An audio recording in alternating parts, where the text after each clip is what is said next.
Andréa, a gente estava falando essa semana sobre a referência de umidade relativa do ar desértica.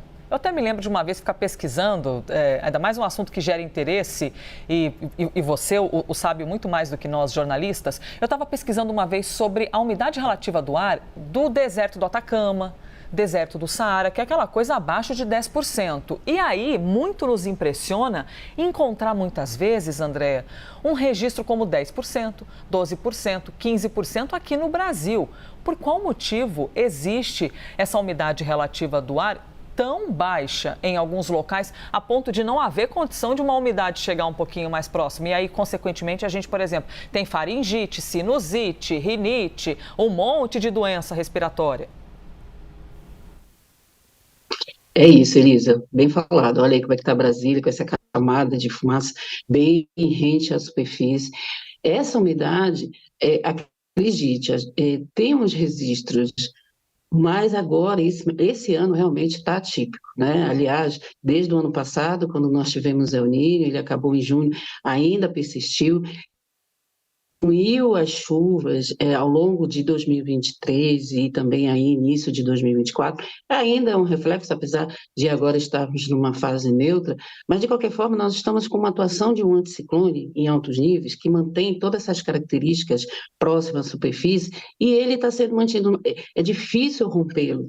E quando você tem aquelas frentes que passam aqui para a região sul, atinge uma parte da região centro-oeste, ainda assim chega até máximo Mato Grosso, pega parte de São Paulo, o sul e o leste, ali um pouquinho de Minas Gerais, na região sudeste, e Rio de Janeiro. Ele não consegue quebrar a influência desse anticiclone, e aí o que nós temos? Nós já tivemos um verão, relativamente foi até chuvoso, ele acabou em março. Março a gente começou com outono.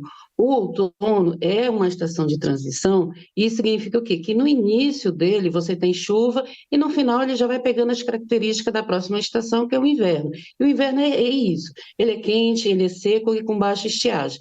O outono também não choveu, então a gente está tendo aí, ao longo dos 6 meses, chuva bem abaixo da média, em função desse anticiclone, que esse anticiclone ele se mantém e ele vai mantendo um ambiente com estabilidade. E essa estabilidade permite que haja essa massa de ar seco e nós tenhamos aí essa condição de umidade ser registrada por vários dias, em vários pontos, de 10% ou até abaixo de 10%, como já aconteceu, de chegar a 9%, a 8%, e segundo, como você mesmo falou, Elisa, a OMS, que é a Organização Mundial da Saúde, abaixo de 12% já é aviso emergencial. Então, essa tendência, ela vai, infelizmente, ainda persistir agora no mês de setembro, pelo menos até a metade do mês de setembro, e a partir daí a gente já vai poder ter uma mudança, porque já vai começar um retorno de chuvas ainda muito irregular. Fica claro essa tendência que nós estamos, a previsão climática está dizendo que agosto, setembro e outubro as chuvas vão ficar abaixo da média, principalmente nessa parte central do país, mas pelo menos já vai começar a diminuir um pouco o efeito dessa situação, porque o inverno ele tem essa característica, ele tem baixa umidade, ele tem uma amplitude térmica, temperaturas mais amenas na parte da manhã, à tarde já aumenta, e estiagem, que é a diminuição de chuvas. Então, esse conjunto, Elisa, é que está favorecendo, por conta desse amplo anticiclone que está atuando em altos níveis, favorecendo toda essa condição de tempo que a gente vê, que qualquer queimada fica ali naquela região, e só dois fatores que mudam esse padrão, ou é a mudança do vento, que desloca, transporta o poluente para uma outra área, ou chuva.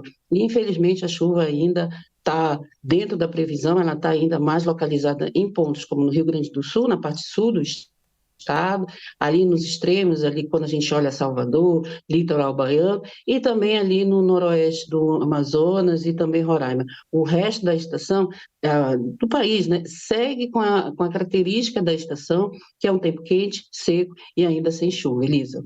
E aí a imagem de Brasília, aquele céu azul maravilhoso, mas que essa faixa acinzentada distrai a gente, né? Distrai os nossos olhos. Máxima de 29 graus em Brasília.